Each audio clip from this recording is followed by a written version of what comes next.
Hi friends, today நம்ம என்ன topic discuss பண்ண போகிறோம் அப்படிங்கிறது ஆல்ரெடி உங்களுக்கு தெரிஞ்சிருக்கும். ஸோ வாங்க நம்ம டைரெக்டாக டாபிக்குள்ளே போயிடலாம். இப்போ முருகரை பார்த்திங்கன்னா ஆண் பெண் அப்படிங்கிற ரெண்டு பக்கமே இருக்கிறவங்க வழிபாடு பண்ணுவாங்க. அதில் சித்தர்களுடைய பாதையில் பெண்களுக்கு ஏற்படக்கூடிய மாற்றங்கள் என்ன அப்படிங்கிற நடைமுறை விளக்கம் தான் நம்ம இன்றைக்கி டாப்பிக்கில் பார்க்க போகிறோம். அதாவது இது அதிசயம்லாம் கிடையாது. இது உங்களுடைய இன்னர் குரு அப்படின்னு சொல்லுவாங்க. அதாவது உங்களுடைய உள் அறிவு பெண்களில் செயல்படக்கூடிய விதத்தை பற்றி தான் சொல்லுவாங்க. இதுதான் பெண்களுக்கு ஏற்படக்கூடிய மாற்றம். ஸோ பெண்களில் ஏன் இந்த மாற்றங்கள் அதிகமாக தெரியும் அப்படிங்கிற கேள்வி மனசில் எழும்பும்.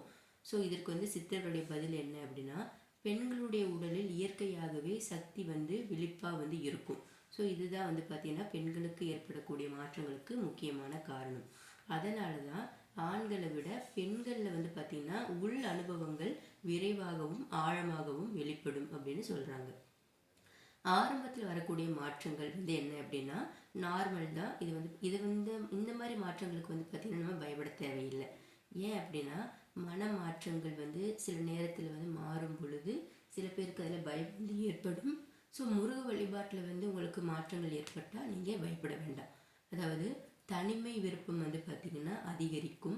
தேவையில்லாத பேச்செல்லாம் இருந்துச்சு அப்படின்னா அதெல்லாம் பிடிக்காது.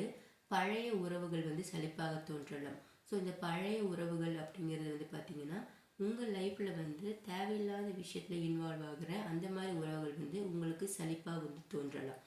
அதனால் நம்மளுடைய குடும்ப வாழ்க்கை அதுவும் பழைய உறவுகள் தானே, ஸோ அதுவும் சலிப்பாக தோன்றுமா அந்த மாதிரி கேள்வியெல்லாம் உங்கள் மனசில் எழ தேவையில்லை.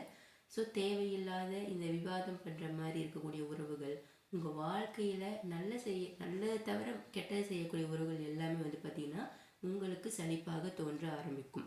இது வெறுப்பு கிடையாது.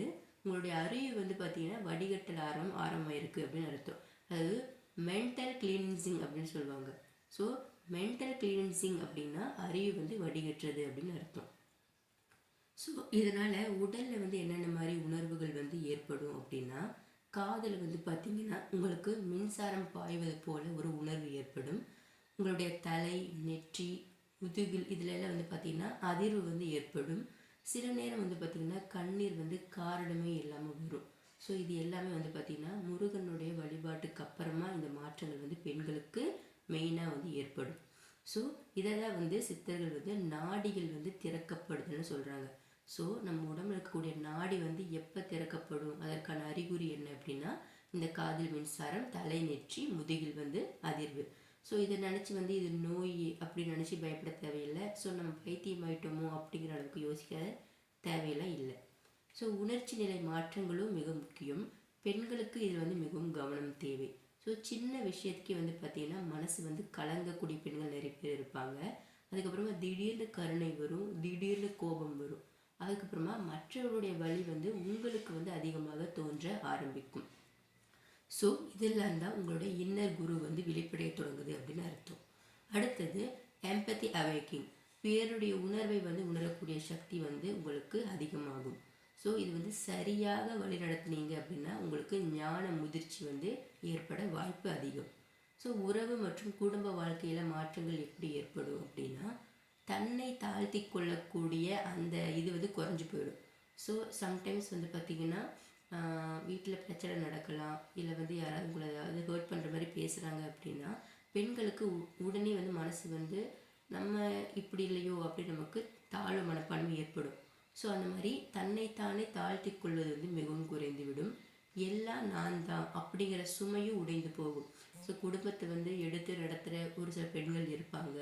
ஸோ அதில் எல்லாமே நான் தான் பண்ண வேண்டியதாக இருக்குது அப்படிங்கிற மாதிரி சுமையெல்லாம் இருக்கும். அந்த சுமையெல்லாம் பார்த்திங்கன்னா இந்த வழிபாட்டுக்கு அப்புறமா உங்களுக்கு எல்லாம் உடைய ஆரம்பிக்கும். உண்மையே இல்லாத உறவுகள் மெதுவாக அவர்களாகவே விலகி விடுவார்கள்.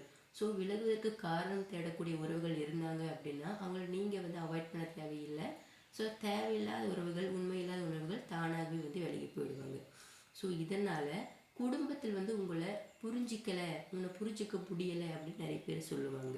நீ மாறிட்ட அப்படின்னு கூட சொல்லுவாங்க. ஆனால் அது உண்மைதான்.